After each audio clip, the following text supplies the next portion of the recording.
সাঈদ ইবনে আমের আল জুমাহি রাদিয়াল্লাহু তাআলা আনহু অনিচ্ছা সত্ত্বেও আমিরুল মুমিনিন ওমর ফারুক রাদিয়াল্লাহু তাআলা আনহুর সিদ্ধান্তের প্রতি পূর্ণ আনুগত্য প্রদর্শন করে হিমসের গভর্নরের দায়িত্ব পালনের উদ্দেশ্যে রওনা হলেন। রওনা হওয়ার প্রাক্কালে ওমর ফারুক রাদিয়াল্লাহু তাআলা আনহু তার জন্য কিছু মাসিক ভাতা নির্ধারণের ইচ্ছা প্রকাশ করলেন।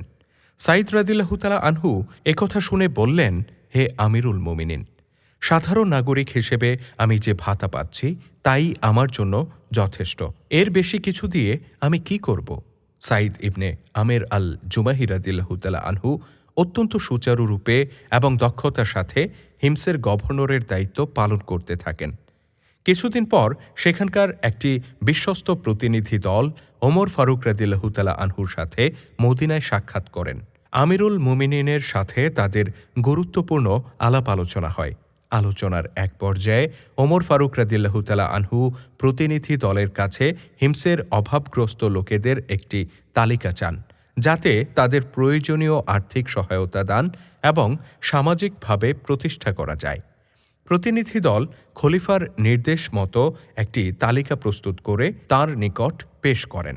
এই তালিকায় সাঈদ ইবনে আমের আল জুমাহি রাদিয়াল্লাহু তাআলা আনহুর নামও অন্তর্ভুক্ত ছিল।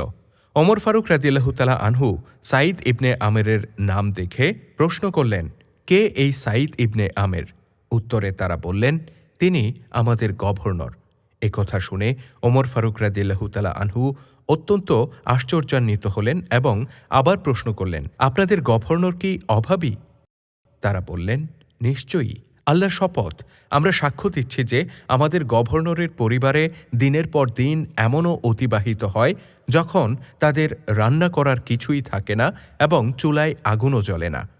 সাঈদ রাদিয়াল্লাহু তাআলা আনহুর এই অবস্থার কথা শুনে ওমর ফারুক রাদিয়াল্লাহু তাআলা আনহু কান্নায় ভেঙে পড়লেন। চোখের পানিতে তার দাড়ি মোবারক পর্যন্ত ভিজে গেল।